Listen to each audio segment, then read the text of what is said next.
In this video, we're going to make a simple sliding knot bracelet with a single knot and tail. This design has the knot slide along the other cord, and you can pull that tail there to adjust the size of your bracelet.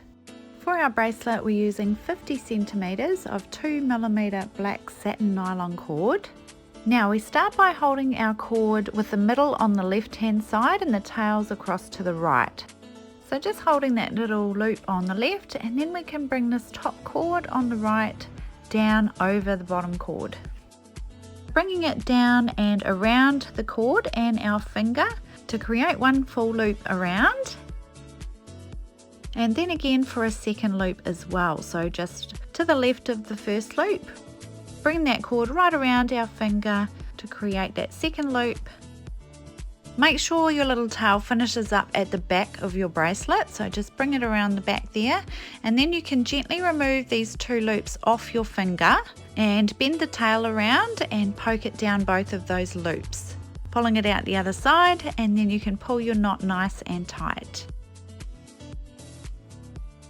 Now you should have a nice little sliding knot that slides on the other cord. So in my one, it's this one here. So I just pull that to make this loop nice and small, and we're going to poke this thread we pulled up through the loop. Then we can pull this little loop nice and tight onto that thread there, and that is going to be our sliding knot.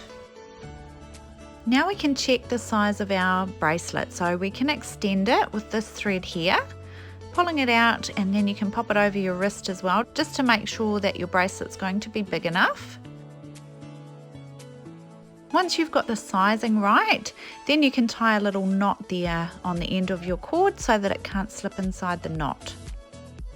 So I'm going to tie mine about there. Just a simple overhand knot is fine, around itself and through the loop. Then we can cut our little tails off. So this one here, I normally leave about 1/2 centimeter so that I can singe it on the end. This one here that's on the knot, make sure your knot's really nice and tight first, and then I like to cut this one nice and short. And then we can singe them both so they don't fray. Might cut this one a little bit shorter. This one I like to melt so that it's fused onto the knot and sort of locked in place. You want it nice and tidy, but also nice and tight so that it's not going to come undone.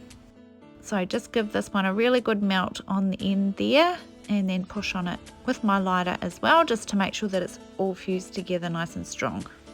Now you can check your sliding knot bracelet, make sure it's all sliding nicely and looking nice and tidy.